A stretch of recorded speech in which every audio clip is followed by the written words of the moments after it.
Before getting into the meat of the course, I want to admit something to you. And this isn't something I've talked about before.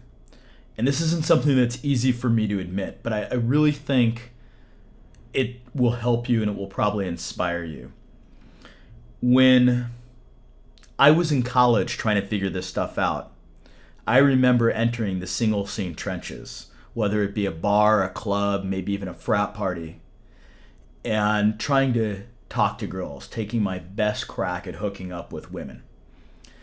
And back then, usually it didn't last long. My humor wouldn't resonate with them. They'd be looking around bored. Maybe I'd be the makeshift placeholder guy for them to talk to until they found someone cooler to talk to. And on the rare occasion that a girl was into me, one of my better looking friends would come up, make a couple of grunts, and her little paws were all over him, and I was completely erased from her memory banks.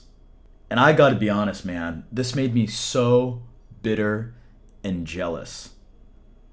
I remember wishing I had looks. I just thought to myself, fuck, man, if I was good looking, if I looked like a GQ model, I could get any girl I wanted. And the only reason some of my good looking friends have an advantage over me is because of their looks. But what I didn't want to admit to myself on a conscious level, and I think I knew this even back then, is that looks were really an excuse. And it was a very useful excuse because looks aren't really something that you can change. I mean, yes, I could have gone in for pec implants and maybe butt implants and a bunch of other painful surgeries. But for the most part, it's not something that's in your control. And it's really easy to blame your lack of success on something out of your control because then you can just kind of give up and sit around and mope.